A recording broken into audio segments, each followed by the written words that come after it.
Halo Sobat Undana, kembali lagi bersama saya, Naila. Dan saya Grisel. Kali ini kita akan membahas tentang topik yang sedang hangat diperbincangkan, yaitu tentang kesehatan mental.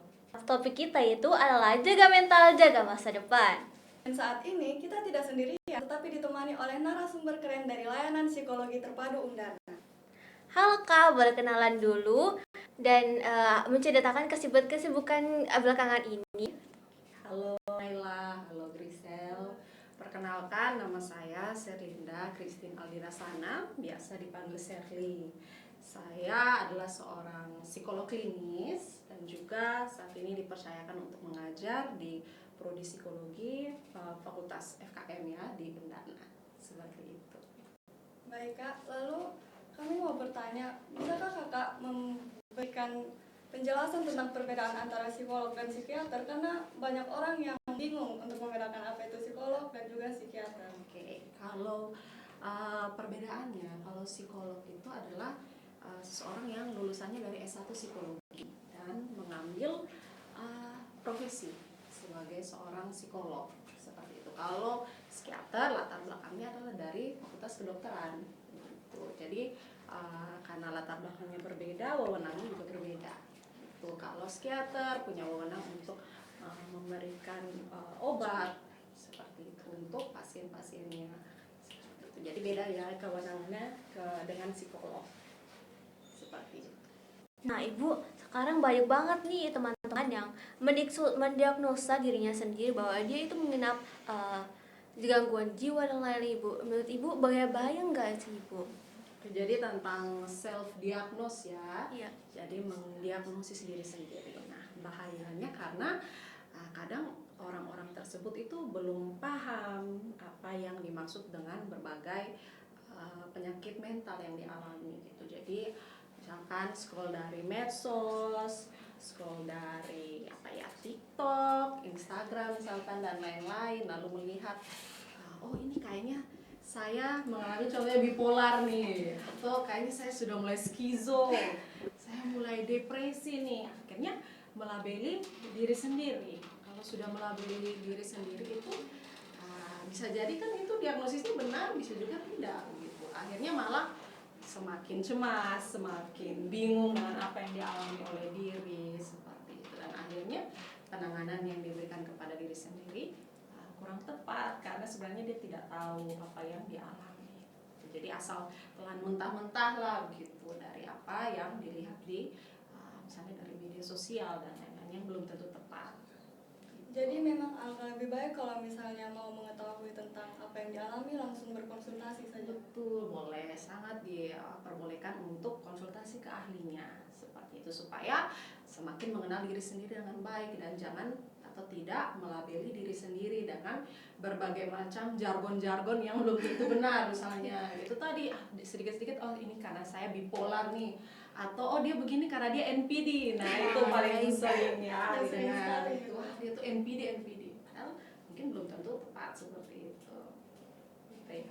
Nah kalau menurut kakak sendiri, apa yang menyebabkan sekarang isu mental health ini semakin banyak dibahas di mana-mana nih Kak, dibanding sebelum-sebelumnya?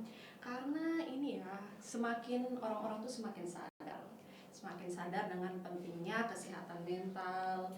Lalu juga karena info-info, banyak edukasi juga di media sosial, di banyak informasi yang kita sudah bisa dapatkan tentang yang namanya kesehatan mental. Jadi sebenarnya ini hal yang bagus juga sehingga menambah orang-orang semakin peka, semakin aware bahwa banyak kok saat ini yang mengalami permasalahan kesehatan mental dan itu fine, itu tidak apa-apa. Nah sekarang kita masuk ke tema yang lebih dalam lagi nih Bu, tentang overthinking. Nah overthinking ini kadang kayak berpengaruh besar Ibu dalam kesehatan. Menurut Ibu bagaimana cara mengatasi itu Ibu? Apakah ada penyebab-penyebabnya gitu? Overthinking ya, jadi berpikiran yang terlalu over dari sesuatu yang mungkin dipikirkan terus berulang sampai akhirnya mengganggu aktivitas kita sehari-hari. Nah biasanya overthinking itu biasanya dirasakannya kapan? Malam hari kan? Biasanya. Nah malam hari sebelum tidur kepikiran, nah ini kenapa kok saya tidak bisa begini, kenapa saya tadi tidak begitu. Nah akhirnya apa? Jadinya insomnia, tidak bisa tidur kan. Nah, tidurnya akhirnya berdampak dari itu, dari overthinking. Penyebabnya bisa macam-macam, dari itu tadi hal-hal yang membuat kita cemas, misalkan sesuatu yang membuat kita stres. Bisa juga kalau kita tarik lagi ada pengalaman-pengalaman yang kurang menyenangkan, salah satunya pengalaman traumatis misalnya. Nah, seperti itu. Sumbernya bisa macam-macam yang akhirnya menyebabkan seseorang itu mengalami yang namanya overthinking. Pikiran yang berulang dan akhirnya mempengaruhi kehidupan sehari-hari, kondisi kita sehari-hari. Kakak, mungkin kakak pernah mengalami overthinking tentang hal-hal kecil gitu? Oh, pernah. Pernah ya. Contohnya apa ya? Ya sewaktu masih kuliah dulu, misalkan ketika harus menghadapi skripsi misalkan, ya ini pasti teman-teman akan menghadapi ke depannya ya, misalkan meragukan diri sendiri, saya bisa atau tidak, saya mampu atau tidak, ini harapan orang tua kepada saya ini besar misalkan, tapi apakah saya mampu, saya bisa atau tidak ke depannya. Nah, itu pasti masing-masing orang, setiap orang bukan tidak mungkin pasti mengalami yang namanya overthinking. Seperti tanya, bagaimana kita belajar untuk mengelola itu, mengelola pikiran yang over itu tadi. Thinking boleh, tapi kalau over, nah itu sebabnya dikelola supaya tidak mengakibatkan permasalahan kesehatan mental. Gitu. Jadi apakah overthinking ini termasuk ke dalam kebiasaan atau dalam gangguan mental? Jadi, nah itu tadi, overthinking itu bisa menjadi sebuah kebiasaan. Nah, kebiasaan yang kalau memang tidak dikelola dengan baik bisa berdampak pada yang namanya mental health, kesehatan mental. Misalkan seorang yang overthinking bisa jadi akhirnya malam tidak bisa tidur kan. Kalau udah tidak bisa tidur, insomnia. Biasanya kalau kita kurang tidur itu kan moodnya langsung jadi jelek. Nah, moodnya langsung jadi jelek di pagi hari. Beraktivitas pun moodnya kurang baik. Kalau mood kurang baik bisa berpengaruh ke kurangnya nafsu makan misalnya. Makannya jadi sembarangan. Ya, lalu kurang teratur misalkan. Akhirnya ke lambung, sakit mah dan lain sebagainya. Nah, itu kan kalau kesehatan mental dan kesehatan fisik itu kan sesuatu yang saling berhubungan, saling mempengaruhi gitu. Jadi memang kalau overthinking tidak dikelola, kebiasaan-kebiasaan overthinking bisa menyebabkan atau berdampak pada mental health, kesehatan mental. Jadi Bu, kesehatan mental ini, overthinking ini berpengaruh banget ya pada kesehatan tubuh ya Bu. Betul. Jadi ya saling mempengaruhi. Misalnya kalau overthinking, biasanya orang itu akan stres. Kalau stres itu tubuh merilis hormon kortisol ya, merilis hormon stres. Nah, hormon stres itu yang nanti akan berpengaruh ke fungsi-fungsi tubuh kita. Misalkan tadi ya dia membuat jadi seseorang jadi asam lambungnya naik begitu contohnya. Berarti ada kaitan tidak antara orang yang perfeksionis sama dengan overthinker? Ya, perfeksionis itu kan ingin definisi singkatnya kan seseorang yang ingin segala sesuatunya perfect, segala sesuatunya sempurna sesuai dengan keinginan dia gitu. Jadi bisa jadi seorang yang perfeksionis dia akan memikirkan terus-menerus nih, overthinking. Misalkan ada sesuatu yang terjadi tidak sesuai keinginannya dia tadi, berarti kan mungkin dia pikir lagi, kenapa ya bisa seperti itu? Salah saya di mana ya? Kenapa tadi saya bisa berperilaku seperti itu? Kenapa tadi yang terjadi tidak sesuai dengan keinginan saya? Nah, bisa jadi salah satu ciri orang yang perfeksionis itu adalah overthinking itu tadi. Lalu bagaimana caranya biar kita tidak terlalu menjadikan overthinking ini kebiasaan yang bisa mengganggu kesehatan tubuh kita? Nah, jadi salah satu caranya itu adalah dengan mindfulness, here and now. Jadi ada di saat ini dan sekarang. Pikirkan yang terjadi saat ini, gitu. Tubuh kita saat ini berada di kondisi saat ini. Kalau kita overthinking itu kan berarti kita memikirkan misalnya sesuatu yang ada yang di masa depan, misalkan sesuatu yang belum terjadi nih, kita mengkhawatirkan misalkan, aduh besok saya bisa tidak ya, kira-kira ke depannya misalkan skripsi saya bisa selesai atau tidak ya. Itu kan tubuh kita di saat ini nih, sekarang, tapi yang pikiran kita sudah ada di masa depan yang belum terjadi kan. Nah, Bagaimana caranya mengatasi itu? Yaitu being mindfulness. Saya ada di sini saat ini, sekarang saya ada dalam kondisi yang aman, saya ada di posisi yang nyaman. Misalkan hembusan nafas yang mengalir dari kepala sampai kaki gitu. Jadi sadar bahwa saya saat ini ada di saat ini dan sekarang. Pikiran saya fokuskan di saat ini, tidak terlalu jauh ke masa depan gitu, karena masa depan belum terjadi. Seperti itu. Tapi kalau dari saya sendiri, saya kan tipe yang gampang kepikiran tentang sesuatu. Misalnya saya sudah tadi kelas saya tidak terlalu aktif, jadinya pas pulang saya malah kepikiran kalau coba tadi saya lebih aktif di kelas, mungkin dosen bakal ingat nama, mungkin bakal lebih baik lagi ke depannya. Jadinya waktu mau tidur juga kayak kepikiran, aduh coba tadi bisa lebih baik lagi di kelas, mungkin orang-orang bakal lebih lihat saya sebagai mahasiswa yang aktif, mahasiswa yang pintar. Tapi ternyata memang kita harus punya pemikiran kalau kita ada sekarang, ini bukan untuk memikirkan masa depan yang belum tentu akan penyesalan di masa lalu. Sebenarnya kalau kita misalnya pola pikirnya adalah kita berefleksi ya terhadap pengalaman yang kita sudah alami. Misalnya saya melihat saya tadi seharusnya bisa lebih aktif ya di kelas, saya sebaiknya memang bisa lebih aktif. Berarti sebenarnya itu kan bisa dipakai untuk memacu kita kan, untuk kita bisa kedepannya lebih baik lagi. Cuma perlu kita kenali pola berpikir kita. Kalau misalnya kita berpikirnya terlalu setiap saat hanya kepikiran yang sudah terjadi atau kepikiran sesuatu yang belum terjadi, nah berarti kita ada dalam pola kebiasaan overthinking gitu. Tapi kalau masih dalam batas wajar, misalkan kita masih kita melihat pengalaman yang sudah terjadi itu sebagai bahan untuk refleksi, itu sebenarnya juga tidak apa-apa gitu. Hanya kalau terlalu sering dilakukan sampai poin pentingnya adalah ketika sudah sampai mengganggu kehidupan kita, nah itu berarti kita perlu belajar untuk mengelola pikiran-pikiran itu.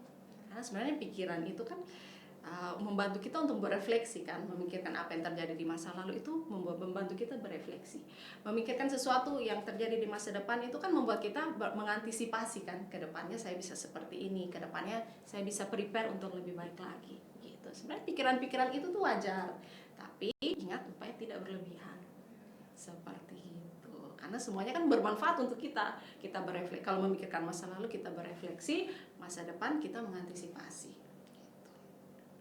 Tapi ada beberapa orang Kak yang hidup tuh kayak saya akan hidup di sekarang saja dan saya tidak mau pikir tentang masa depan karena masa depan belum tentu saya masih hidup lagi di masa depan. Apakah pemikiran itu termasuk pemikiran yang baik atau justru buruk? Kalau sebenarnya konsep here and now itu mindful itu bukan berarti kita seperti reckless ya. Seperti sudah saya mau buat apa saja saya buat saja. Nah, itu malah seperti kurang bertanggung jawab terhadap diri kita begitu. Tapi being here and now itu memang fokusnya adalah memang saat ini dan sekarang, tetapi saya juga mampu untuk secara secara baik mempersiapkan untuk masa depan, tapi saya juga bisa berefleksi terhadap masa lalu, belajar dari pengalaman di masa lalu untuk mempersiapkannya ke masa depan gitu. Dan juga dengan memberi ruang untuk error atau sesuatu yang unexpected. Nah, kuncinya di situ. Karena kan apapun yang terjadi di masa depan kan kita tidak pernah tahu. Kita tidak pernah bisa memprediksi secara tepat apa yang terjadi di masa depan. Jadi, lakukan apa yang kita bisa lakukan dengan kekuatan kita, apa semampu kita, tapi juga berikan room untuk something yang mungkin unexpected, di luar kendali kita, tapi di kuasa Tuhan misalkan. Seperti itu.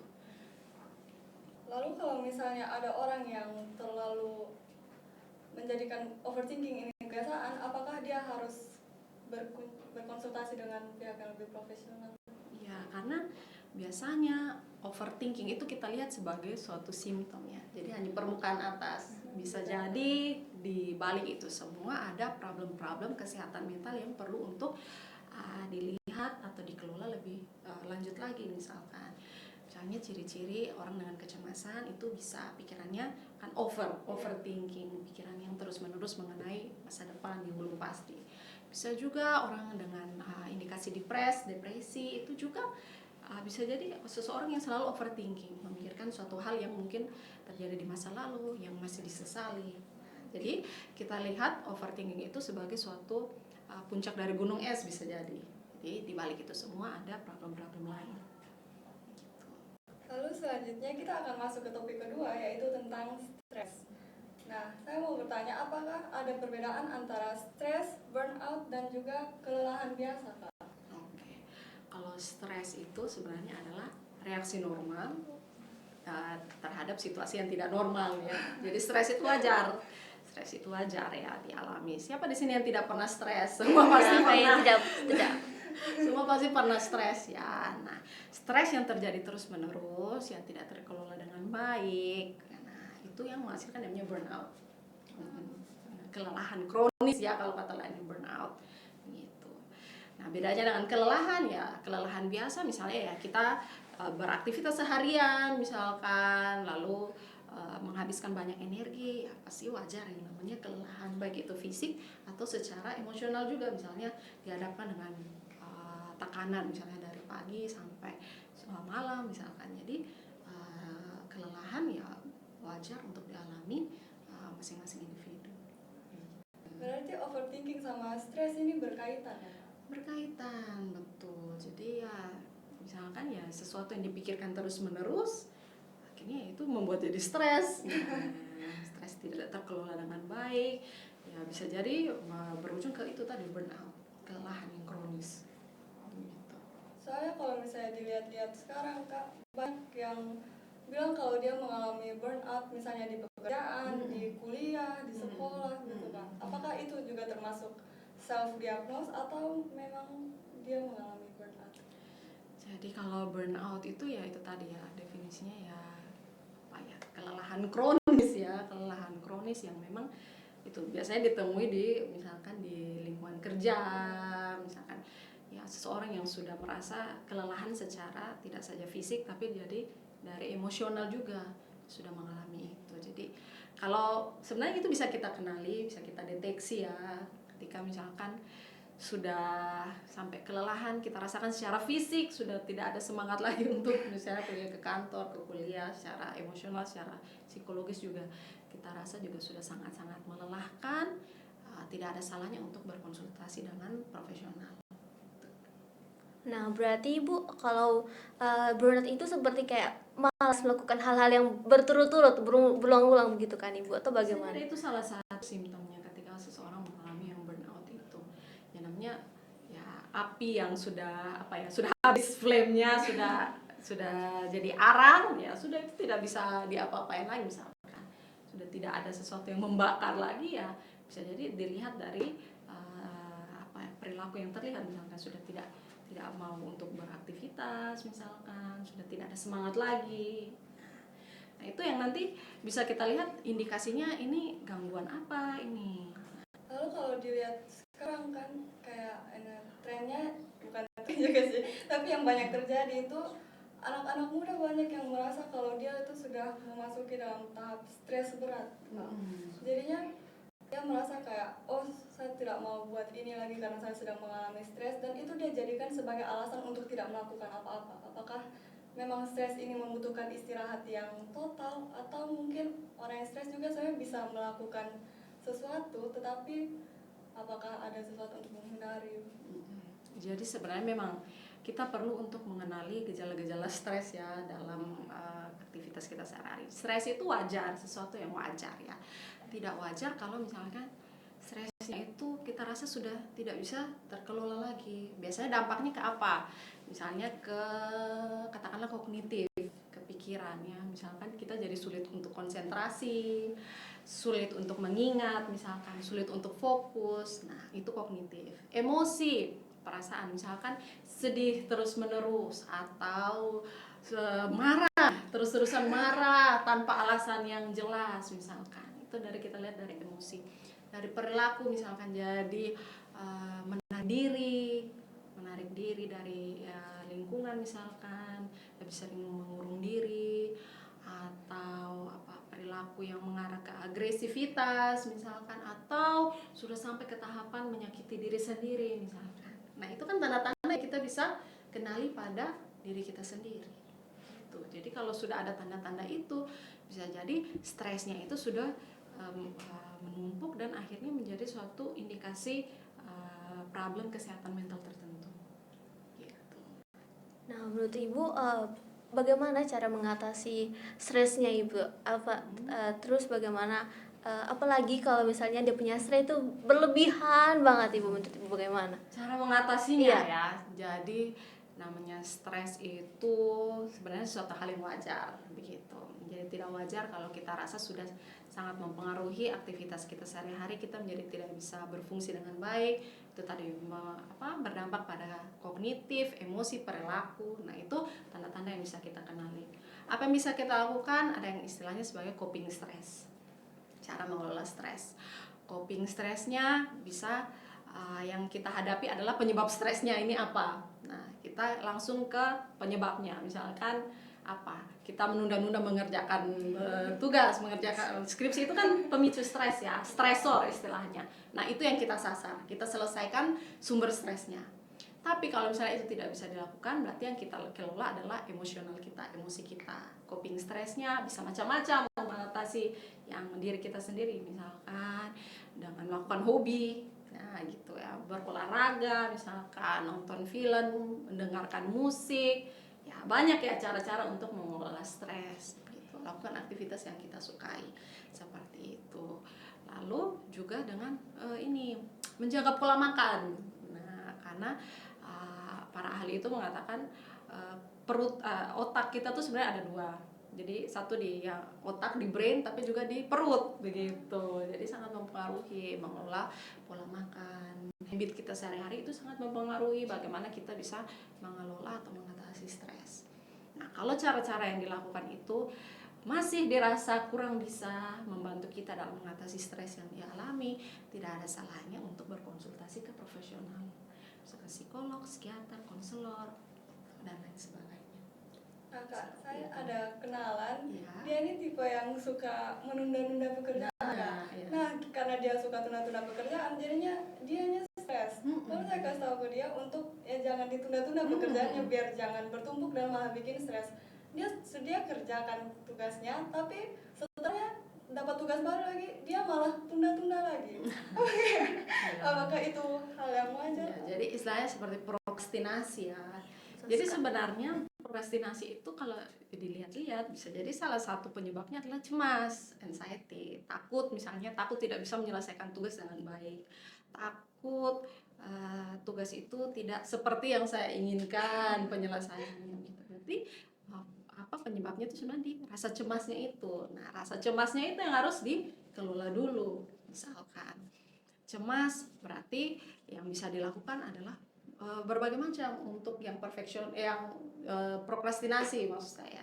Misalkan dengan menyicil mengerjakan tugas, gitu. Kerjakan dari yang paling mudah dulu, kerjakan dari misalnya bagian yang paling disukai dulu, begitu. Jadi memang ingat prokrastinasi itu datangnya dari biasanya diri kita yang cemas, begitu. Jadi kadang perlu untuk mensugesti diri bahwa saya mampu menyelesaikan tugas ini, saya bisa menyelesaikan tugas ini dengan baik. Jadi menenangkan diri kita sendiri dulu, cemasnya sudah berkurang, sudah lebih percaya diri. Nah, biasanya itu mengikuti. Jadi berdampak ke perilakunya. Jadi banyak cara untuk bisa mengatasi prokrastinasi. Salah satunya kalau saya sendiri biasanya saya selesaikan dari yang paling mudah dulu, atau saya bikin planning, misalkan hari ini saya mau selesaikan ini, lalu setelah itu saya istirahat, saya main misalkan, lalu saya lanjut lagi sedikit demi sedikit. Lalu ada juga beberapa orang yang dia mengalami stres tapi dia tidak berani terbuka kepada orang lain, entah itu kepada teman, keluarga. Lalu kalau misalnya disuruh untuk menghubungi profesional, dia malah takut kalau misalnya dari pihak profesional itu akan membagikan cerita dia kepada orang-orang lain. Apakah sudah termasuk dalam kode etik untuk menjaga cerita? Ya, jadi terkadang masih banyak yang belum mau untuk terbuka pada orang lain, ke profesional. Nah, salah satu penyebabnya bisa jadi karena ada stigma dalam masyarakat, misalkan ya, bahwa kalau cerita ke psikolog atau psikiater itu dicap gila, misalkan, atau kamu kurang berdoa, Aduh parah. iya kan, atau masa kalau di lingkungan anak psikologi, kok anak psikologi masa lu stres? Nah, gitu kan. Masa anak psikologi kok stres? Nah, itu karena itu yang dinamakan stigma dalam masyarakat. Tapi saya mau ingatkan ke teman-teman bahwa kita harus lawan stigma itu. Bahwa setiap orang itu sangat mungkin mengalami yang permasalahan kesehatan mental dan sangat tidak apa-apa untuk mencari bantuan. Bisa mencari bantuan dulu dari teman-teman, dari orang yang bisa dipercaya, orang tua, dan juga mencari ke profesional itu juga sangat diperbolehkan, sangat dianjurkan. Kan kadang bahkan ke profesional pun kita datang untuk pencegahan gitu. Kadang pada saat dia masih dalam bentuk yang stres sehari-hari itu bahkan sangat dipersilakan untuk bercerita sebelum dia menjadi sesuatu yang lebih parah lagi. Ini sangat tidak apa-apa begitu. Kita harus lawan stigma-stigma itu. Semua orang berhak untuk menjadi sehat mental. Kak, waktu itu saya pernah dikirimin reels sama kawan, katanya kalau misalnya kita menonton suatu film berulang-ulang, apakah itu termasuk dalam gangguan mental? Soalnya di reels itu ditulis kalau orang yang rewatch film secara berulang-ulang itu sudah termasuk dalam gangguan mental. Nah, ini bisa jadi salah satu ketika kita melakukan self diagnosis. Nah, jadi menonton reels bisa jadi, kalau saya melihatnya bisa jadi mungkin itu film yang disukai, mungkin seperti comfort movies begitu ya, film yang membuat dia senang, bahagia gitu. Selama itu tidak mengganggu kehidupan sehari-harinya dia masih bisa berfungsi dengan baik, tidak ada dampak terhadap kognitif, emosi, perilaku, kecuali sampai yang setiap saat dia selalu menonton film yang sama dalam kondisi apapun, di kelas, pada saat jam makan, itu mungkin baru bisa kita lihat ada sesuatu nih. Tapi kalau ya itu comfort moviesnya dia membuat dia senang, ya biarkan masing-masing orang dengan kesenangannya. Seperti itu. Kalau saya melihatnya seperti itu. Lalu bagaimana kalau misalnya ada teman dekat saya yang mengalami stres, apakah saya harus langsung menyuruh dia untuk mengunjungi profesional, atau mungkin saya bisa dengan cara mendengarkan ceritanya dia?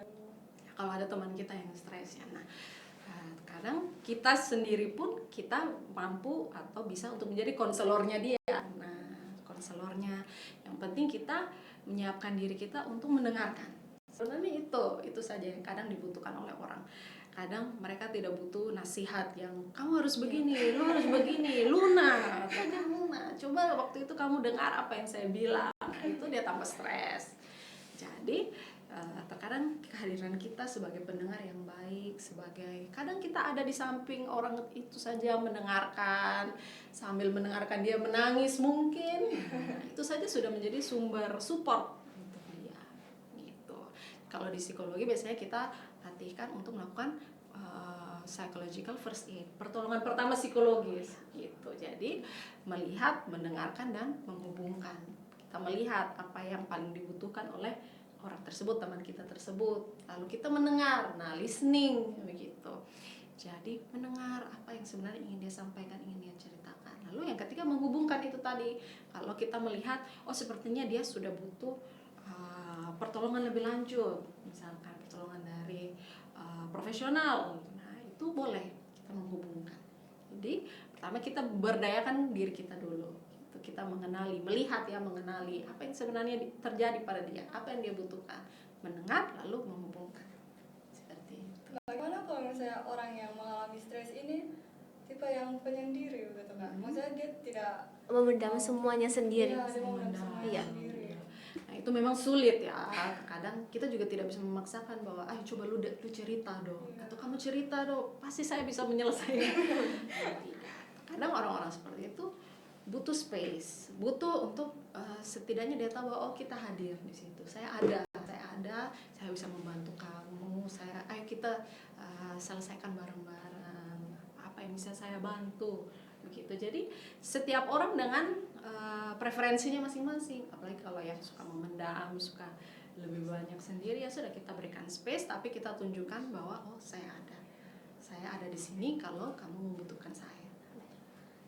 Lalu apakah ada makanan atau kebiasaan Kak yang mungkin bisa membantu kita mengurangi stres yang kita alami? Makanan. Nah, itu tadi seperti saya bilang ya, perut itu otak kedua. Jadi kita adalah apa yang kita makan. Nah, gitu. Nah, kalau makanan sih tidak ada makanan yang khusus atau seperti apa. Yang penting yang sehat dan seimbang. Gitu. Ada serat, ada protein dan seperti itu. Jadi memperhatikan apa yang kita berikan kepada diri kita, asupan kita. Jangan sampai kalau mahasiswa ini kan biasanya makan satu hari satu kali, makan satu hari sekali, terus makan apa gorengan, salome, gitu. Kayaknya karena lambung GERD, kan, asam lambung naik, sakit, stres, pikir tidak bisa ke kampus, tidak bisa ke tugas, stres, jadi stres. Nah itu seperti sebuah roda. Gitu. Jadi perhatikan juga, yang penting makanan itu harus berimbang. Berarti oke kan kalau misalnya kita setelah berbuat sesuatu kita memberikan self reward, kayak misalnya makan es krim, jalan-jalan. Sangat boleh, sangat boleh. Itu tadi coping stress yang menyasar ke sisi emosi kita ya. Jadi makan apa yang kita sukai, jalan-jalan gitu. Jadi ya yang penting ya berimbang lah. Seperti itu. Sesuatu yang dilakukan secara berlebihan kan juga sebenarnya kurang baik kan. Misalnya setiap kali menghadapi masalah kita jalan-jalan terus, atau menghadapi masalah kita makan es krim saja. Nah, masalahnya kan tetap ada. Nah, jadi seimbang antara kita menyelesaikan problemnya, si pemicu stresnya, tapi di sisi lain juga dengan kita mengelola emosi kita, coping stress yang menyasar ke emosi itu tadi. Jadi seimbang. Lalu kita masuk ke topik ketiga, itu tuh tentang anxiety. Ya, cemas. Mungkin Kak bisa jelaskan apa perbedaan antara cemas yang wajar dan juga yang sudah termasuk dalam gangguan kecemasan? Oke, cemas yang wajar. Ya, siapa sih yang tidak pernah cemas? Ya, semua pasti pernah cemas ya, semua pasti pernah cemas. Nah, ya misalkan hari ini hari ini hujan tidak ya, itu cemas. Padahal saya rencananya mau ke sini tapi kok mendung, itu cemas. Besok saya mau ujian, besok saya ada presentasi di depan dosen misalkan, saya cemas gitu. Jadi itu ya wajar. Jadi itu cemas yang wajar ya, siapapun bisa mengalami. Cemas yang tidak wajar kalau terus menerus over, ingat kata kuncinya over, terus menerus dirasakan setiap waktu, setiap saat, dari pagi sampai kembali pagi dia isinya cuma cemas gitu, sampai mengganggu aktivitas sehari-hari gitu. Bahkan ketika tidak ada pemicu sekalipun, ketika semuanya terlihat ya normal, nah itu dia cemas. Itu apa yang hal buruk apa yang bakal terjadi. Nah itu baru kita lihat sepertinya sudah ada gangguan tertentu yang perlu dilihat lebih lanjut gitu. Terus ada juga kan Kak orang-orang yang kayak tidak mau senang secara berlebihan karena takutnya kalau misalnya saya terlalu senang ini hari, nanti pasti besok saya akan menghadapi masalah, mungkin besok saya akan menangis. Itu termasuk dalam gangguan kecemasan juga.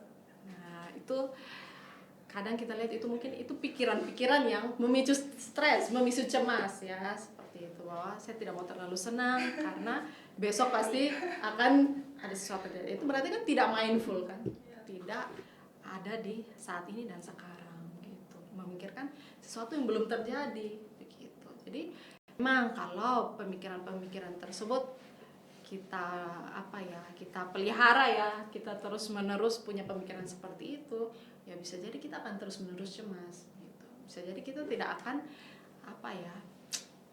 fokus, tidak akan menikmati apa yang kita miliki saat ini karena pikirannya itu tadi. Orang cemas tuh biasanya cirinya di situ, badannya di sini, tubuhnya di sini, pikirannya di sini, tubuhnya di sini, tapi pikirnya sudah jauh ke depan di sesuatu yang belum terjadi. Ingin mengantisipasi segala hal itu harus sesuai dengan kemauan saya, keinginan saya.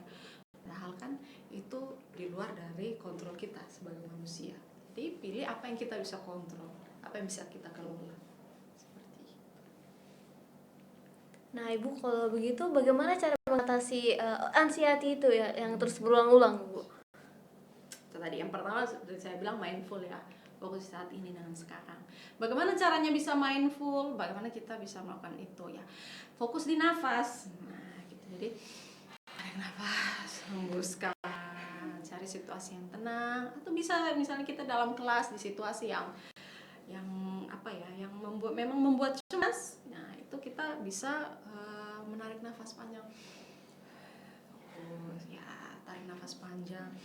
Tahan 1, 2, 3, 4 terus terus menerus. Lalu sugesti diri sendiri, afirmasi positif. Nah, afirmasi positif sampaikan ke diri kita sendiri bahwa saya punya kelola atas tubuh saya, atas diri saya. Saya pasti bisa mengatasi ini. Saya pasti bisa. Saya sudah lalui hal yang berat sebelumnya, saat ini pun saya pasti bisa untuk mengatasi itu. Jadi afirmasi positif, lalu itu ada mindful, lalu juga cari cara-cara coping stress ya, coping stress yang baik seperti itu. Lalu itu tadi makan makanan yang sehat. Nah, itu mempengaruhi bagaimana kita bisa mengelola cemas. Jadi kalau misalnya kita kayak mungkin pagi-pagi ataupun sebelum tidur kita lihat kaca terus kayak, oh kamu cantik, kamu berharga seperti Ya, itu itu bukan apa toxic bukan- positivity. Iya. Bukan. Tidak. Tidak, itu afirmasi, memberikan diri afirmasi positif begitu. Berarti memang semua orang harus memberikan afirmasi positif kepada diri sendiri ya. Iya, betul. Karena coba kita masing-masing diri kita sendiri berefleksi. Kira-kira selama ini kata-kata yang saya berikan ke diri saya itu kata-kata yang seperti apa? Jangan-jangan dari pagi sampai malam yang saya katakan ke diri saya adalah lu jelek, kamu buruk.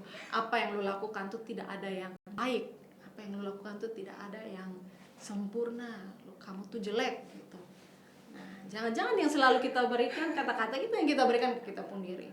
Padahal kalau kita bicara dengan orang lain, dengan rekan kawan-kawan, teman-teman gitu, selalu kata-kata yang baik, selalu kata-kata yang memuji. Tapi ke diri kita sendiri yang kita katakan itu yang jelek-jelek gitu.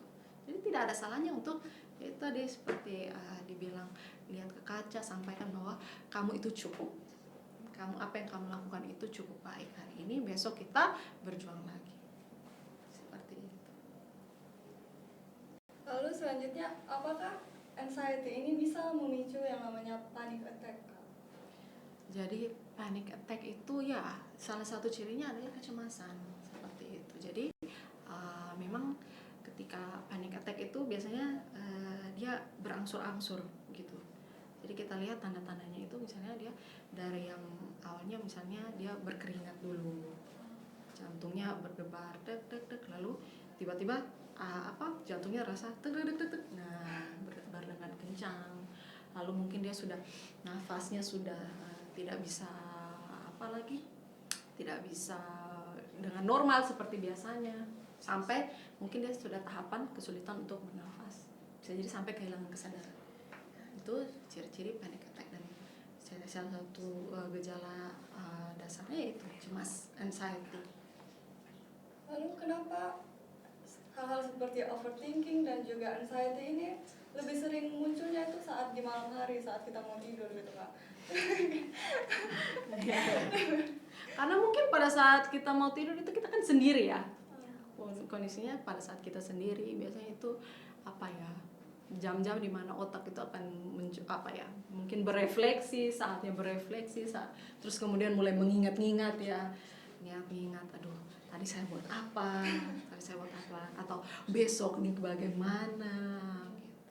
Nah, itu pikiran-pikiran yang tidak terkelola, atau mungkin ada pengalaman traumatis tertentu tiba-tiba muncul, teringat, kita mengingat, nah itu tiba-tiba bisa memicu itu yang namanya panic attack. Kalau misalnya sebelum tidur kita kayak mungkin untuk menghindari anxiety ataupun overthinking kita teleponan sama orang, sleep call gitu kan? Boleh sangat disaran ya, bisa jadi salah satu coping stress itu kan. Iya. Coping stress, tapi ada hal lain juga yang bisa dilakukan, yaitu kita memperhatikan sleep hygiene namanya, terkait dengan kita mengkondisikan diri kita sebelum tidur supaya bisa mendapat tidur yang berkualitas. Misalkan kita sudah membersihkan diri, sudah mandi, sudah lingkungan sekitar kita, tempat tidur kita juga bersih misalkan, lalu menjauhkan, salah satu cara menjauhkan distraktor, misalnya seperti handphone misalkan. Nah, kan kalau kita scrolling terus, jadinya malah tidak bisa tidur, overthinking, insomnia dan lain sebagainya. Seperti itu. Berarti trauma di masa lalu sama anxiety ini berkaitan sangat erat ya Kak? Betul, jadi satu pengalaman trauma yang dialami oleh individu bisa sangat mempengaruhi munculnya tanda-tanda kecemasan seperti itu. Jadi memang sangat mempengaruhi. anxiety ini bisa disembuhkan tanpa obat? Kalau dalam kasus-kasus tertentu ada beberapa klien atau pasien tuh memang bisa tanpa obat, tetapi ada juga yang memang perlu dibantu oleh obat seperti itu.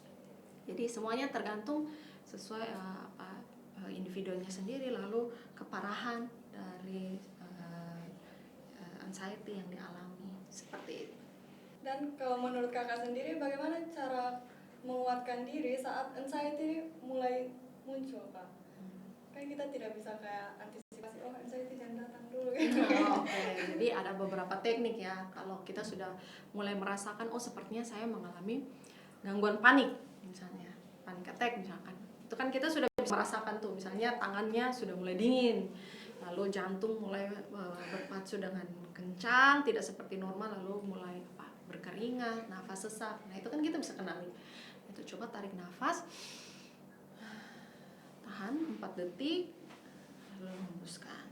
Tarik nafas, hembuskan, tarik nafas, hembuskan. Jadi kita membuat oksigen itu bisa beredar ke seluruh tubuh kita. Gitu. Lalu bisa juga ada namanya teknik grounding. Nah, teknik grounding. Jadi ground ya, kita menempatkan diri kita itu saat ini dan sekarang, ground. Jadi melihat misalkan 5 objek yang bisa kita lihat di sekeliling. Nah, misalkan botol, lalu mikrofon, meja, lalu ada lampu, lalu ada buku misalkan. 5 yang bisa kita lihat misalkan. Terus 4 yang bisa kita raba. Oh, kursi empuk, meja itu agak keras permukaannya dan lain sebagainya. Jadi memanfaatkan indera kita, indera untuk melihat, meraba, mencium misalkan, terus mendengar misalkan. Dan cari 5 suara yang ada di sekeliling kita. Jadi menempatkan kita itu untuk fokus di sekeliling, fokus di saat ini dan sekarang. Gitu. Jadi namanya teknik grounding. Teman-teman mungkin bisa yang menonton bisa membaca atau melihat lebih banyak lagi, sangat banyak informasi tentang itu, teknik-tekniknya. Atau itu tadi bisa menelpon orang yang bisa dipercaya, tidak ada salahnya kok, itu bisa dilakukan. Nah, lalu bagaimana tanggapan kakak tentang konten-konten di media sosial yang seperti kayak 5 tanda psikologi kalau dia suka kamu, 5 trik psikologi ini akan membuat kamu disukai oleh banyak orang gitu. Kadang Efektif enggak sih Mas? kadang konten-konten tersebut itu kan dibuat untuk menarik views ya. Iya. Jadi semakin bombastis, semakin tidak masuk akal, semakin membuat orang bertanya-tanya, semakin view-nya banyak, semakin banyak di like, akhirnya bisa dimonetisasi kan. Nah, karena kita lihat prinsipnya seperti itu, berarti kan hal-hal tersebut belum tentu benar begitu. 5 tanda orang menyukai kamu, itu kan itu bisa membuat orang overthinking juga ya. Jadi nikmati itu sebagai konten hiburan, tapi jangan terlalu dipercaya utuh-utuh lah seperti itu. Jadi ya lihat sebagai konten hiburan saja. Kalau terlalu dipikirkan nanti, aduh betul kok dia lihat beta begitu, aduh betul kok ini. Lihat itu sebagai konten hiburan saja. Tapi memang konten-konten yang di media sosial ini jangan terlalu dipercaya. Ya, jangan terlalu dipercaya. Kita harus pintar-pintar, selektif melihat mana yang bisa kita serap utuh-utuh, mana yang ini hiburan saja. Karena kan balik lagi, media sosial itu kan patokannya algoritma kan. Mana yang kamu sukai, paling sering kamu sukai, itu yang akan muncul terus di FYP, muncul terus di Instagram kita. Nah, itu kan untuk menarik views. Lalu mungkin apa mitos yang mungkin kakak pernah dengar tentang anxiety, stress, sama overthinking yang bikin kakak sebenarnya ini salah tapi kok orang-orang banyak yang percaya sebenarnya? Mitos apa ya? Mungkin yang paling saya dengar tuh kalau kesehatan mental secara umum ya, stigma misalkan kayak lu kalau konseling atau ke psikolog, ke psikiater, seperti yang saya bilang, lu tuh kamu itu kurang berdoa, misalkan kamu itu misalnya anak psikologi tapi kok stres gitu. Nah ini yang paling sering saya dengar akhir-akhir ini adalah itu dia benar, ini kayaknya dia NPD gitu ya. Iya, banyak sekali dia NPD, kayaknya dia tuh bipolar gitu. Jadi ya Ya, seperti itu mitos-mitos ya, stigma-stigma seperti itu yang seringkali saya temui ya akhir-akhir ini. Itu yang kadang perlu untuk diluruskan. Seperti Mungkin itu. ini agak out of topic Kak. Ya. Apa yang membedakan orang yang percaya diri sama orang yang memang memiliki NPD? Nah itu karena kayak susah dibedakan antara dua-duanya itu bagaimana? Kalau percaya diri ya, Iya. kalau percaya diri dengan NPD, Narcissistic Personality Disorder. Kalau Narcissistic Personality Disorder, namanya gangguan kepribadian. Gangguan kepribadian itu tidak semerta-merta itu, kadang tidak bisa semerta-merta kita diagnosis dengan mudah. Karena biasanya yang namanya kepribadian itu kan biasanya kelihatannya itu sudah dari dia masih remaja awal gitu. Nah, itu adalah sesuatu yang memang sudah konsisten dia miliki, yang dia tunjukkan gitu. Jadi tidak semerta-merta kita lihat oh ini pasti NPD. Kadang kita profesional saja tuh butuh waktu yang lama, butuh waktu untuk menggali dengan lebih dalam, dan butuh waktu yang lama untuk kita bisa bilang oh ini ada gangguan kepribadian narsistik begitu. Nah kadang ya bedanya dengan percaya diri ya, kadang orang yang NPD itu mungkin percaya dirinya tuh berlebihan mungkin bisa dilihat. Jadi selalu fokusnya ke dirinya sendiri, apa-apa semuanya itu tentang dia begitu. Kalau apalagi ya gaslighting misalkan, ya, semua itu salah kamu bukan saya misalkan, karena saya itu selalu yang paling benar. Nah, gitu. Kalau percaya diri kan ya dia percaya dengan kemampuannya dia sendiri, dia mampu untuk menunjukkan kualitas dirinya gitu. Itu kan ya kalau kita lihat dalam kehidupan sehari-hari pasti sangat terlihat perbedaannya, mana orang yang percaya diri, mana yang memang ada gangguan personality, gangguan kepribadian narsistik. Jadi gitu ya. Biasanya kalau konselor, psikolog misalkan, psikiater mendiagnosis seorang NPD itu butuh waktu yang lama, butuh waktu dan butuh penggalian yang panjang juga. Tidak semerta-merta kita lihat dia nih, oh ini kayaknya NPD. Nah jadi teman-teman kalau misalnya lihat ada orang-orang yang percaya diri itu bukan berarti dia itu seseorang yang NPD. Mungkin dia memang dibangun dalam lingkungan yang baik sehingga dia percaya dengan dirinya sendiri. Ya, karena kita percaya diri itu bagus teman-teman. Percaya diri itu hal yang positif. Karena itu kan kita mungkin karena Indonesia tuh kan Asia ya, jadi yang melihatnya kebudayaan Timur tuh kadang tidak mau atau tidak terlalu terbiasa melihat orang yang menonjol, ya kan, tidak terbiasa melihat seseorang itu percaya mengatakan bahwa ini saya yang bisa atau saya akan maju ke depan atau mengunggulkan kemampuan diri. Makanya melihat orang yang percaya diri itu mungkin melihat jangan-jangan dia NPD, padahal sebenarnya tidak apa-apa. Percaya diri itu sangat baik untuk dimiliki oleh setiap orang begitu, dan wajar kok orang itu percaya diri. Percaya diri itu yang penting dia tahu, dia bisa mengenali kelebihan dan juga kelemahannya dia gitu. Kalau NPD itu kan bisa jadi dia tidak bisa melihat kelemahannya. Oh tidak, saya tidak, bukan saya yang salah, saya tidak mungkin seperti itu. Nah kita sampai ke penghujung podcast, dan apa mungkin pesan dari kakak sebagai psikolog kepada teman-teman yang mungkin sedang merasa kewalahan dengan pikiran dan juga perasaan yang saat ini? Oke, baik. Pesan saya adalah kamu tidak sendiri dalam pikiran yang mengganggu, dalam mungkin stres yang dialami saat ini, merasa tidak ada jalan keluar. Kamu tidak sendiri, pertolongan itu pasti ada. Pertolongan itu ada dan pasti akan kamu bisa dapatkan gitu.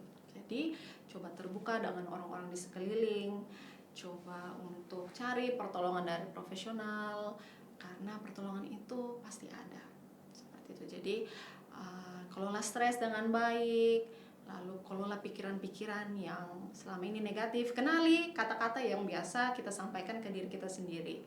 Apa sih yang biasa kita bilang ke kita punya diri? Apakah saya ini jelek, saya ini tidak cukup, saya ini tidak mampu? Nah, coba ganti kata-kata itu dengan saya cukup, saya mampu, dan saya bisa mengatasi halangan-halangan atau tantangan di depan saya. Seperti itu. sebelum kita akhiri, mungkin kakak boleh mempromosikan layanan psikologi terpadu Undana kepada teman-teman, dan juga apa yang disediakan oleh layanan dan bagaimana cara mengakses ke layanan. Oke, jadi layanan psikologi terpadu Undana itu teman bisa dapatkan informasinya ada di Instagram, Instagram. Jadi di Instagramnya ada nomor kontak admin yang bisa dihubungi. Lalu juga di Instagramnya juga ada macam-macam informasi terkait layanan-layanan apa saja yang disediakan. Itu ada konseling, ada terapi, bisa juga mengundang sebagai narasumber, itu juga bisa, sebagai asesor juga bisa.